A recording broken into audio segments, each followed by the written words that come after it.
Good evening everyone. I am Dr. M. Padmavati, Assistant Professor of Physics in SKR and SKR Government Degree College for Women, Kadapa. I would like to explain about superconductivity. Superconductivity means the resistance of material becomes zero below a particular temperature. Okay. Before going into the details of the material, let us have a look about the basic properties of materials.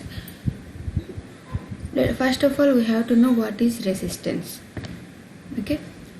For suppose if you are running fast, suddenly some obstacles come into your path. What will happen? You will hit that obstacles and your velocity will decrease. In the same way, electrons inside the conductor are moving freely and fast. When these electrons collides with the ions, displaced ions or impurities, then their velocity will decrease.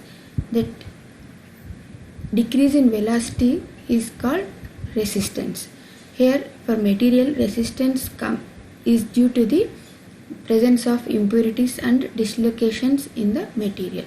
So for conductors, resistance is very less. That's why we use conductors for the passage of electricity, like we are using copper and aluminum wires for the passage of electricity. Whereas in case of semiconductors, this resistance is very high, and in case of insulators, this resistance is infinity. That's why they don't allow the electricity to pass through them. Okay.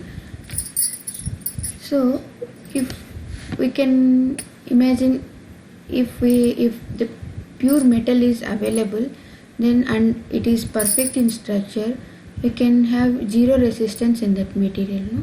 So basing on this point, Clambering Hornes in 1913 started doing experiments on pure metals by decreasing the temperature. In general, for normal metals, with a decrease in temperature, resistance will decrease. Okay. So he also observed that decrease in temperature for mercury with decrease in temperature, and suddenly at particular temperature 4.2 Kelvin, the resistance of the mercury became completely zero. Okay, this phenomena is called superconductivity.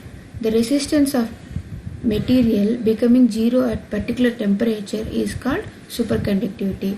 The materials which show superconductivity are called superconductors. Okay, so there will be a transition from normal state to superconducting state at particular temperature. The temperature is called critical temperature or transition temperature. Okay, see here, for normal metal, resistance will decrease with the temperature. See, even at 0 Kelvin also, pure metal shows some residual resistance because of the lattice imperfections. There may be 100% pure, but 100% perfect is not possible in nature. So only purity and perfect in structure is not enough to get the superconducting nature. There is something is there beyond this purity and perfection in structure. That reason behind the superconducting nature is existence of formation of Cooper pairs in superconductors. Here Cooper pair means in superconductors electrons will move in pair, not in individual. Here one electron interact with another electron via a lattice vibration. There will be a electron-electron interaction through a lattice vibration, which is called Cooper pair. This Cooper pair's energy level is lower than the normal electrons. So in this lower energy level, these Cooper pairs will move freely without scattering or collisions with displaced ions or impurities. So there will be no scattering for Cooper pairs. That's why there will be zero resistance in superconductors. This is the phenomena behind the existence of zero resistance in superconductors. Okay. And another important characteristic behavior of superconductor is its diamagnetic nature in applied magnetic field. Superconductor shows diamagnetic behavior. Okay, this effect was discovered by Meissner. That's why it is named as Meissner effect. See here, above transition temperature, field is penetrating through the superconductor, whereas in below the transition temperature, critical temperature, that external field is repelled by the superconductor. Here, this diamagnetic behavior of superconductor is due to the, we can explain based on the Faraday's law. We know that according to Faraday's law, when electron is moving in perpendicular direction to the electrons, magnetic field always exists. Okay, so in case of superconductors also, this resistanceless supercurrent will induce a magnetic field perpendicular to this current flow. This induced field always opposes the applied magnetic field.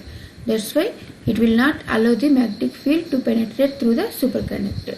Okay, this resistivity and magnetic induction inside the superconductor are both zero in case of superconductors. These are the basic two characteristic properties for a material to be called superconductor. Okay, these two properties made the superconductor to use in different areas which have very vast applications in present days. Here, this diamagnetic nature of superconductor levitates this magnet top of the superconducting material. This levitating behavior of superconductors is used in the making of maglev trains, which are in trial run in Japan now. And another important applications of superconductors are generally when we go to hospital, we will see in case of CT scan and MRI scans, big magnets will be there. The magnets were made of with the superconductors. We can get high magnetic field using superconductors.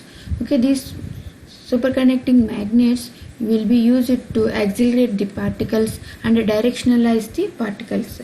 Okay, in Large Hadron Collider experiment to prove the Big Bang theory experimentally in Singapore, Large Hadron Collider experiment is going on. In that, two proton beams will be collide. Two proton beams which are moving in opposite direction will be collide at one point. So and to accelerate these two proton beams, gained superconducting magnets were used in that experiment, and to directionalize also we can use superconducting magnets. Okay, and here the transition temperature for pure metals is limited to 20 Kelvin, below 20 Kelvin. So in order to increase the transition temperature, pure metals were mixed with another materials, and superconducting alloys were prepared. In alloys, transition temperature is reached up to 154 Kelvin experimentally in iron nitrates. Okay, and in case of ytterbium, barium, copper oxide, it is reached up to 120 Kelvin. So still experiments are going on to reach this transition temperature to room temperature, where we can replace the copper wires with superconducting wires, so we can supply uninterrupted power supply for the device and everywhere. Once superconducting phase is attained, that supercurrent will flow for 100 years without any interruption if we maintain the temperature. If the temperature increases, again that Cooper-Pairs bond will break and again it will go to the normal state. So maintenance of temperature is very important for superconductors. So for maintaining the temperature, we use liquid helium or liquid nitrogen. Okay, within the temperature limit, they will pass the supercurrent without any interruption for many years. So we are trying. Still, research is going on to increase the transition temperature of superconductors towards room temperature. Thanks for giving this opportunity.